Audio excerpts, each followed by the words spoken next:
Hello, my fellow coders. Welcome back to Think and Code. And today we are going to make a short project on calculators using functions and everything we have learned until now. So this is the end of the function section, and we'll be starting string in the next video. Before that, I wanted to complete a project using functions. So let's get started. We're going to print, starting with printing welcome to the calculator. Then we're going to print a line, and this is just for the aesthetics. Next, we are going to write a boolean running equals to true. Then we are going to start while loop using running, where we'll set print and enter your choice, and we are going to print the choices. Print. Now we are going to set the choices. Print, add, subtract, multiply, divide, and finally exit. So we're going to give them a choice. Input your choice. If choice equals to 1, no. If choice equals to 5, we are going to print goodbye and print.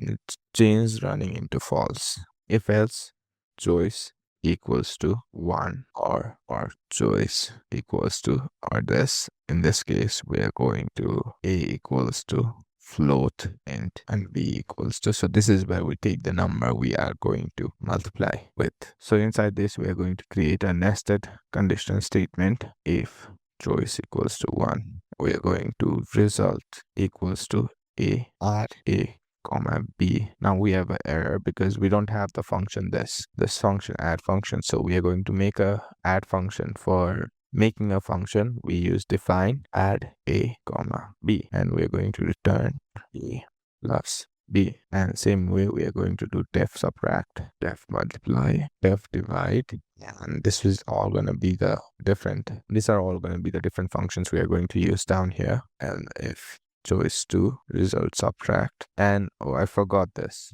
don't forget to print the return. Don't forget to print the return.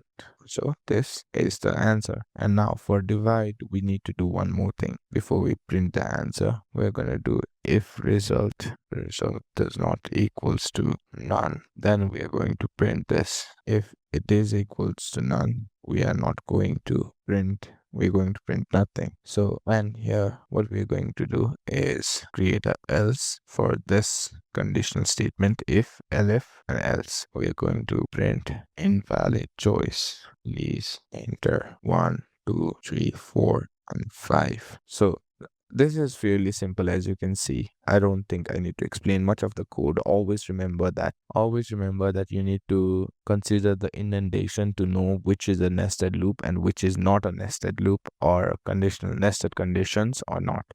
So that being said, let's run our code. So as you can see, we have this. Please enter your choice. Let's say I want to add two numbers. Enter a number, I would say 12, and enter another number, I would say 16. And as you can see, we got the result is 28.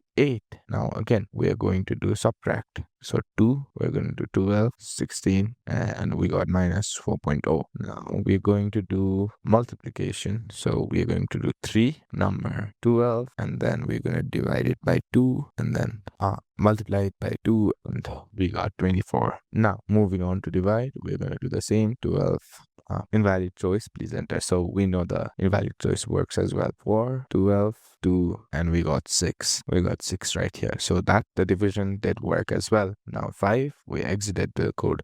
So this was a simple code you could use to make a calculator using our functions. We can do more complex things, but I wanted you to get a most basic knowledge on function. That's why I chose this calculator. Okay, so that is it for today. Happy coding, keep coding, and I'll see you in the next section, strings.